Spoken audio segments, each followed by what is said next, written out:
Indonesia is experiencing some of its most significant unrest in decades. But how did we get to this point? Tensions began earlier this year, just months after Indonesian President Prabowo Subianto took office.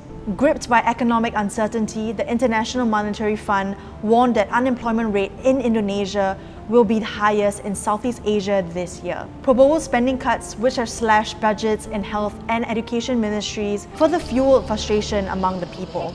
It also led to student-led demonstrations nationwide in February.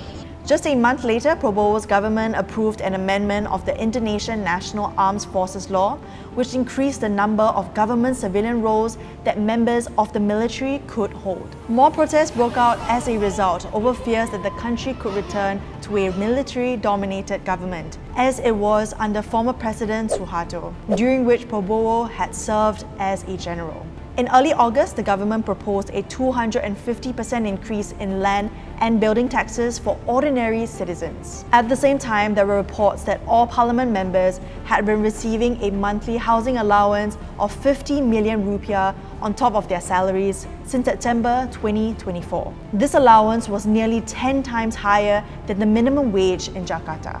This revelation was met with massive public backlash, with protesters taking to the streets across Indonesia on August 25th.